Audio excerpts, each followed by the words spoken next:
Jakarta.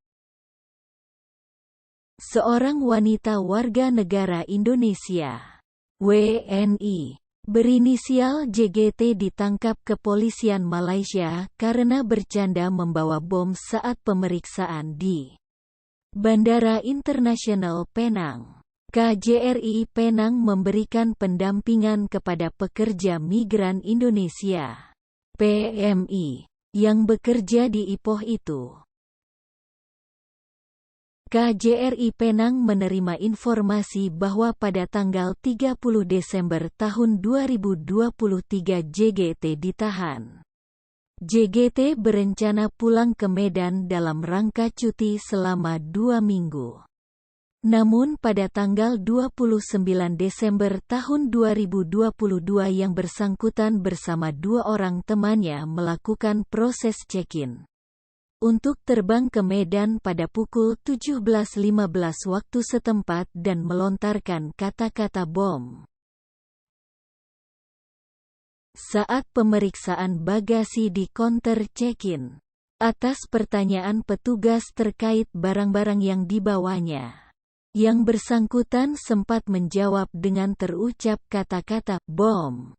Mendengar ucapan yang bersangkutan, petugas kemudian melaporkannya ke aparat keamanan bandara. Yang bersangkutan kemudian diamankan oleh petugas kepolisian Malaysia, IPD Barat Daya untuk dimintai keterangan lebih lanjut. Pihak kepolisian Malaysia kemudian menahan yang bersangkutan dengan tuduhan melanggar Seksyen 506.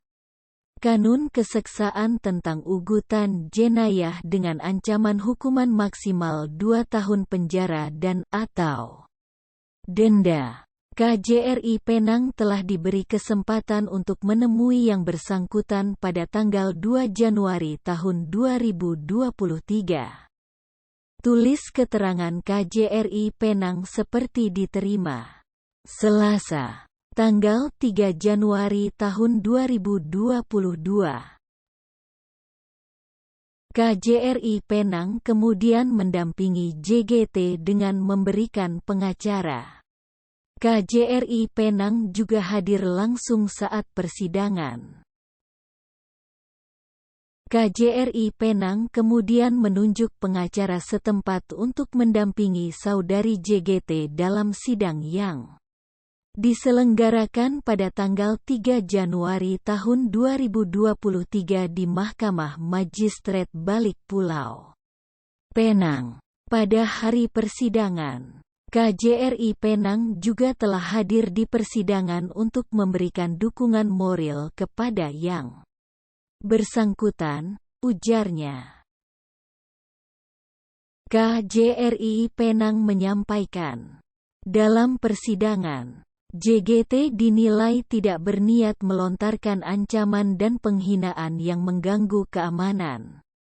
Hingga akhirnya JGT dibebaskan dan hanya dikenai denda. JGT juga kini tengah dalam perjalanan pulang ke Indonesia. Dalam perkembangannya, jaksa penuntut mendakwa Esdri JGT dengan Seksyen 14 kelakuan aib tentang penggunaan perkataan yang kurang sopan atau menghina atau berkelakuan dengan cara menghina dengan tujuan kemarahan atau mengganggu keamanan. Dalam persidangan, saudari JGT dinilai tidak memiliki niatan untuk melontarkan ancaman ataupun penghinaan yang dapat menyebabkan kemarahan atau mengganggu keamanan. Hakim kemudian memutuskan yang bersangkutan diwajibkan untuk membayar denda. Setelah saudari JGT membayar denda yang ditetapkan, yang bersangkutan kemudian dibebaskan atas bantuan KJRI Penang. Yang bersangkutan saat ini tengah dalam perjalanan pulang ke Indonesia. Sebelumnya, seorang wanita asal Indonesia, WNI, ditangkap polisi Malaysia di Bandara Internasional Penang. Pia WNI berusia 33 tahun itu melontarkan candaan dengan mengatakan bahwa dia membawa sebuah bom di dalam tasnya. Seperti dilansir media lokal Malaysia, The Star dan New Straits Times, Senin, tanggal 2 Januari tahun 2023.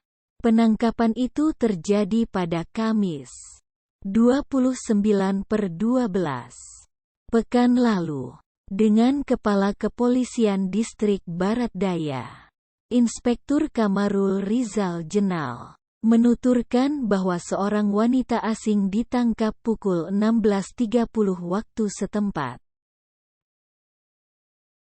Wanita asing yang tidak diungkap identitasnya itu disebut berusia 33 tahun dan bekerja sebagai operator pabrik di Ipoh, Perak. Wanita asing itu ditangkap saat hendak naik pesawat tujuan Medan bersama dua temannya.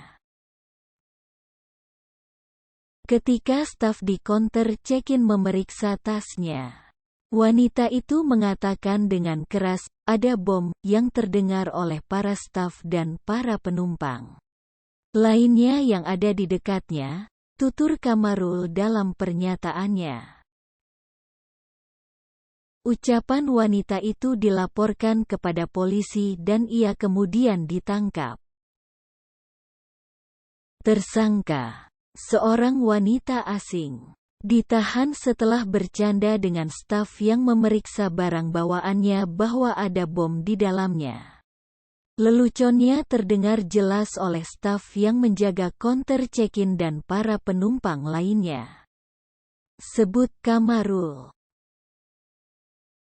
Laporan kantor berita bernama menyatakan wanita itu ditahan selama 2 hari atau hingga Sabtu, 31/12 waktu setempat. Kasusnya diselidiki otoritas setempat di bawah Pasal 506 Undang-Undang Pidana untuk delik intimidasi kriminal. D. Iden